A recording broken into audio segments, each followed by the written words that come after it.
Hey all welcome back to my channel Vijay sir. ఈరోజు మనకు మంచి ఇంట్రెస్టింగ్ వీడియోతో మీ ముందుకైతే వచ్చేసాను. అది వీడియో చెప్పిన మన కాకినాడలోని బీచ్ అయితే మీకు ఎక్స్ప్లోర్ చేసి అయితే చూపించేస్తాను భయ్య.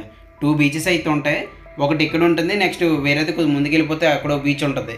మీకు డీటెయిల్గా అయితే చూపించేస్తాను. ఎక్కడ స్కిప్ చేయకుండా అయితే చూసేసేయండి. నా ఛానల్ ఫస్ట్ టైం చూసినట్టయితే సబ్స్క్రైబ్ అయితే చేసేసుకొని ఈ వీడియోకి అయితే ఒక లైక్ అయితే వేసుకోండి భయ్య. అదేంట్రా నువ్వు ఉప్పాడ బీచ్ చూపించవు కదా, మన కాకినాడ బీచ్ అయితే సపరేట్గా అంటున్నావు అనుకున్నారా? ఉప్పాడ బీచ్ వేరు, కాకినాడ బీచ్లోనే 2 పాయింట్లు అయితే ఉంటాయి.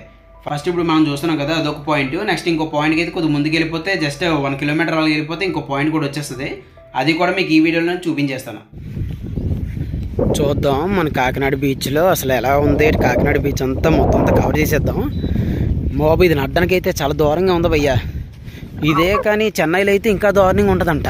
ఇక్కడ నుంచి దాదాపు 2 కిలోమీటర్ల వరకు పోవాలంట. అసలు ఎలాగుంటుంది ఏంటి, ఎప్పుడైనా చెన్నై ట్రిప్ వేసినా మీకు చూపిస్తాను. ఆ బీచ్ చాలా ఫేమస్ కదా మనకి. చూద్దాం అసలు ఇక్కడ బీచ్లో ఏం స్పెషల్స్ ఉన్నాయా లేకపోతే కామన్గా ఉందా అంతనా. మనకి యాజ్ యూజువల్గా ఎలాగా మనకి వైజాగ్లో బీచెస్ చూడండి, ఇప్పుడు ఎటువంటి చెత్త ఏం లేకుండా చాలా క్లీన్ అండ్ గ్రీన్గా అయితే ఉంచుతున్నాం. ప్రతి బీచ్ కూడా ఆర్కే బీచ్ అయితే తోపురా అంతే ఎక్కువ మంది వస్తారని చెప్పి నీట్గా ఉంచుతున్నారు. మిగతా బీచ్లు అయితే అలాగే వదిలేస్తున్నారని కాదు, ప్రతి బీచ్ చేస్తున్నారు భయ్య. నిజంగా ఉన్నమాట చెప్పడానికి ఏముంది కానీ చాలా బాగా చేస్తున్నారు. మొత్తం అంతా నీట్ క్లీన్గా అయితే ఉంచుతున్నారు, ఎటువంటి డస్ట్ ఏం లేకుండా. సేమ్ అలాగే ఇవి కూడా కొద్దిగా చేసినట్టయితే ఇక్కడ కూడా కొద్దిగా బాగా డెవలప్ చేసినట్టయితే టూరిస్టులు కూడా బాగా ఎక్కువ రావడానికి అయితే అవుతుంది భయ్య. ఇక్కడ చూసాను కదా, ఈ లైట్ హౌస్లో ఉంది అదేదో చూడండి. మొత్తం అంతా అయితే ఇలా ఉంటుంది. అక్కడే మొత్తం కూర్చోడానికి సిట్టింగ్స్ కూడా అక్కడే అరేంజ్ చేశారనమాట. స్టార్టింగ్లోనే ఐస్ క్రీమ్లో 1-2 ఉన్నాయి. అక్కడ బెంచ్లు కూడా అరేంజ్ చేశారు. కానీ టూరిస్టులు ఎవరో చూడాలనుకున్న వాళ్ళు అయితే మోస్ట్లీ ఉప్పాడ బీచ్కి అయితే వెళ్తుంటారు. ఎందుకంటే అక్కడ రాళ్ళు అవి ఉంటాయి కదా. మేము లాస్ట్ వీడియోలో చూపించాను చూడండి ఉప్పాడ బీచ్ ఎలాగ ఉంటుందని. ఇప్పుడు మూవీ షూటింగ్ అయిన బ్రిడ్జ్ కానీ అలాగైతే వచ్చేసాక అయితే మోస్ట్లీ వల్ల ఎక్కువ ఉన్నాయి భయ్య. ఇక్కడ చూడండి, ఇక్కడ రెడ్ కలర్ది గ్రీన్ కలర్ది అక్కడ కూడా వల్ల అవుతున్నారు. చూస్తున్నారు కదా, ఆల్రెడీ వెళ్ళి వచ్చేసారు లేకపోతే వాళ్ళు రెడీ చేసుకుంటున్నారు. కానీ అలా అయితే వాళ్ళు అయితే లాగుతున్నారు. ఇక్కడ కూడా చాలా వరకు అయితే ఉన్నాయి వల్ల. ఇవి చూపిస్తాను చూడండి, ఇదిగోండి చూసారు కదా, చాలా పెద్ద వల్ల భయ్యో. ఈ బీచ్కి వెళ్దాం అంటే ఏదో 1-2 గేలల్లాగా చిన్న చిన్న వల్ల అయితే అవ్వదు, చాలా ఎక్కువైతే ఉన్నాయి వల్ల. ఇవి చూసినా కదా, ఇలా అయితే ఉంటుంది భయ్య మొత్తం సరౌండింగ్ అయితే మన కాకినాడ బీచ్ అయితే. మీరు ఎప్పుడైనా కాకినాడ వచ్చినట్టయితే ఉప్పాడ బీచ్ చూసుకోగానే ఇది కూడా వచ్చేసి చాలా ప్రశాంతంగా పీస్ఫుల్గా అయితే ఉంటుంది భయ్య. ఫోటోషూట్లకి అయితే ఎవడో కనీసం డిస్టర్బ్ కూడా చేయడు, అంత బాగుంటుంది ఇక్కడ. ప్రశాంతంగా వచ్చి నీట్గా వీడియోలు అయితే తీసుకొని ఫోటోషూట్లు కూడా కవర్ చేసుకుని అయితే హ్యాపీగా అయితే వెళ్ళిపోవచ్చు. అక్కడ చూస్తున్నా కదా చాలా ఎక్కువ మంది అయితే ఉన్నారు. అదే కాకుండా అక్కడ చూస్తున్నారా, మీకు చూపిస్తాను ఫ్లైట్, జూమ్ చేస్తాను.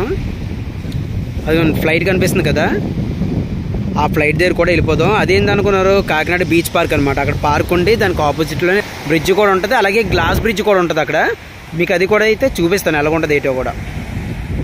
ఇంకా ఈ బీచ్ కూడా బాగా డెవలప్ చేసినట్టయితే టూరిస్టులు కూడా బాగా పెరుగుతారు భయ్య. ఎందుకంటే చాలా ఓపెన్ ప్లేస్ ఉండి చాలా బాగుంది కదా మొత్తం. కాకినాడ బీచ్కి ఎలా అనుకున్నారు, ఉప్పాడ బీచ్ ఆ చివర ఉంటుంది భయ్య. ఆ రోడ్లోనే ఇలాగ వచ్చేస్తే మనం ఇక్కడ చూసాను కదా 4 హట్స్ లాగా ఉన్నాయి. ఆ 4 హట్స్కి వచ్చేస్తే మనం కాకినాడ బీచ్కి వచ్చేసినట్టే. దాని పక్కనే మనకి ఆ ఫ్లైట్ చూపించాను కదా మీకు, ఆ ఫ్లైట్ చూపించాను కదా, అది వచ్చేసి కాకినాడ బీచ్ పార్క్ అనమాట. అదంతా మనం కవర్ చేసుకోవచ్చు. ఇక్కడికి వచ్చాను అయితే మనకి 3 బీచ్లు దగ్గర ఉంటాయి భయ్య, చాలా బాగుంటుంది. మనకి ఫస్ట్ ఉప్పాడ బీచ్ అయితే వచ్చేస్తుంది, దాని తర్వాత కాకినాడ బీచ్ అనేది ఇక్కడ. దీని పక్కనే చూసారు కదా కాకినాడ బీచ్ పార్క్ అని చెప్పి ఉంటుంది. అక్కడేమనుకున్నారు గ్లాస్ బ్రిడ్జ్ అయ్యి కూడా ఉంటాయి. ఇది కూడా నాకు నెక్స్ట్ వీడియోలో చేసి చూపిస్తాను.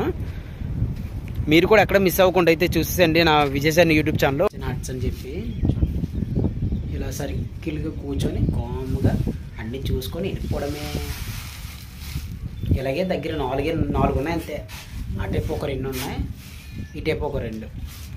ఎవరి ముందు వస్తే వాళ్ళ దగ్గర బుకింగ్ ఆల్రెడీ నేను కూడా బుక్ చేసుకున్నాం. అటే ఫ్రీ ఉంది, మీకు కావాలంటే వచ్చేయండి. నుంచి మనం వచ్చేస్తే ఇక్కడ చూసినా కదా 3 వీలర్ 2 వీలర్ 4 వీలర్ పార్కింగ్ కూడా ఇక్కడ ఉంటుంది. ఫ్రీయే. ఇక్కడ ఎవరో నాకైతే తీసుకోలేదు, మరి ముందు తీసుకుంటారో లేదో నాకు తెలియదు. కానీ ఇక్కడైతే పార్క్ చేసుకొని ఈ బీచ్లోకి అయితే వెళ్ళిపోవచ్చు అనమాట. కొంత బీచ్ ఎలా ఉంది ఏంటో కూడా చూసేద్దాం. కాకినాడ బీచ్ అటువైపు ఒకటి చూపించాను కదా, నెక్స్ట్ ఇటువైపు ఒకటి. అటువైపు అంత ఏం లేదు కానీ ఇటువైపు సోడా షాపులు కానీ, నెక్స్ట్ పాన్ షాపులు కానీ, నెక్స్ట్ ఫాస్ట్ ఫుడ్స్ కానీ చాలా వరకు ఉన్నాయి. చాలామంది కూడా ఉన్నారు భయ్య ఇక్కడ. అక్కడైతే నాకేం కనిపించలే, ముందు అక్కడ చూపించాను చూడండి మీకు. అక్కడైతే ఏం లేదు, ఇక్కడైతే ఎక్కువ మందే ఉన్నారు. ఇక్కడ పర్లేదు, మరీ ఓవర్గా తోపులాట అని కాదు కానీ పర్లేదు, జనాలు వచ్చి వెళ్తుంటే ఆ మాత్రం తెలుస్తుంది. ఇక్కడే మనకి యాక్టివిటీస్ కూడా చేసినవి అయితే ఉన్నాయి. మరి ప్రజెంట్ వర్కింగ్ లేవనుకుంటా, ఇక సపోజ్ అల్లారిపోయి ఉన్నది. ఇక్కడే 2 వీలర్ బ్యాక్ సైడ్ మీకు చూపిస్తానండి, 4 వీలర్ పార్కింగ్లు అవి కూడా. ఇక్కడ ఐస్ క్రీమ్ షాప్స్, నెక్స్ట్ జనాలు, ఈ మూరీ మిక్చర్లో రకరకాలన్నీ కూడా ఉన్నాయి. జనాలు కూడా అలాగే ఉన్నారు. యాక్టివిటీస్ ఇంకా సెట్ చేస్తున్నారు, మరి తీసేస్తున్నారు, ఒకటి మూవ్ చేస్తున్నారు, మరి రేటు తెలీదు. వీళ్ళు కూడా ఆల్రెడీ వేటకి వెళ్ళి వచ్చేసారు. చూడండి, చిన్న చిన్న చేపలు. అలాగే జనాలు కూడా బాగున్నారు భయ్య, చూస్తున్నారు కదా ఈ బోటింగ్స్ కానీ మొత్తం అంతా కూడా. నేను అక్కడ బీచ్లో అయితే ఆ చివరైతే లేరు కానీ ఇక్కడైతే ఉన్నారు. మరి అక్కడ నుంచి ఇక్కడ నడుచుకుని వస్తారు, ఇక్కడ నుంచి అక్కడ పోతారో తెలియదు కానీ ఇక్కడ ఫారినర్ కూడా నాకు దర్శనం ఇచ్చారు భయ్యో. ఇదేదో ఇచ్చారనిపించింది నాకు ఒకసారి. ఫారినర్స్ చూడగా నా ఫోన్లో వీళ్ళు కూడా వస్తున్నారు. అయితే ఇంకా కొద్దిగా డెవలప్ చేస్తే ఇంకా బాగుంటుంది మొత్తం అంతా కూడా. టూరిస్టులు కూడా బాగా పెరిగితే నేమ్ వస్తుంది కదా మన కాకినాడకు కూడా. మంది మీదని కదా, మందే, ఏ ఊరు వెళ్తే అది మందే. చూసాను కదా సరౌండింగ్ అయితే మొత్తం అంతా ఇలా ఉంటుంది భయ్య. మీరు ఎప్పుడైనా కాకినాడ వస్తే అలా బీచ్కి వచ్చేయండి, చాలా ప్రశాంతంగా ఉంటుంది. మన కుప్పాడ బీచ్ ఉంది, నెక్స్ట్ ఈ కాకినాడ బీచ్ ఉంది. ఇంకెందుకు లేట్. బీచ్ చూసాం కదా, బీచ్కి ఆపోజిట్లో లైట్ హౌస్ ఉంటుంది చూడండి, చూపిస్తాను. అదిగోండి, అది లైట్ హౌస్. అక్కడ ఇంకా గ్లాస్ బ్రిడ్జ్ అది చెప్పాను కదా, గ్లాస్ బ్రిడ్జ్ మీదకి అది మీకు తర్వాత వీడియో చేసి చూపిస్తాను. కాకినాడ బీచ్ పార్క్ మొత్తం తెలగుంటుంది ఏంటో కూడా. మీరు కూడా అక్కడ మిస్ అవ్వకుండా అయితే చూసేసేయండి. మన కాకినాడలో ఉన్న కాకినాడ బీచ్ అంతానా. ఈ వీడియో మీకు నచ్చినట్లయితే లైక్ చేయండి, షేర్ చేయండి, అలాగే సబ్స్క్రైబ్ చేయడం అసలు మర్చిపోద్దు. మరొక మంచి ఇంట్రెస్టింగ్ వీడియోతో మీ ముందుకైతే వచ్చేస్తాను. Thank you for watching Vijayan అండి, బాయ్. నా నెక్స్ట్ వీడియోలో కాకినాడ బీచ్ పార్క్ కూడా ఎలా ఉంటుంది ఏంటో కూడా మీకు చేసి చూపిస్తాను. అక్కడ మిస్ అవ్వకుండా అయితే మన విజయ్ సార్ని ఫాలో అయిపోండి సార్. ఇంకా సబ్స్క్రైబ్ అవ్వకపోతే సబ్స్క్రైబ్ అయితే అయిపోయి ఈ వీడియోకి అయితే ఒక లైక్ అయితే వేసుకోండి. మనకి చెత్తది కూడా ఎక్కడ పడితే అక్కడ వేసేకుంటా కూడా ఇక్కడ కుండీలు కూడా పెట్టారు. ఇక్కడ డస్ట్బిన్ లాగా మొత్తం అరేంజ్ చేసి. అయినా సరే మాకెందుకు, మేము ఎక్కడి నుంచి ఉంటే అక్కడే డస్ట్బిన్ ఉండాలి. ఎవరు నడిచి వెళ్ళి వేస్తాడు. సో అలాంటి వాళ్ళందరూ ఇలాంటి చెత్త అంతా వేసి బయట వేస్తారు అన్నమాట, పక్కనే ఇది ఉన్నా సరే.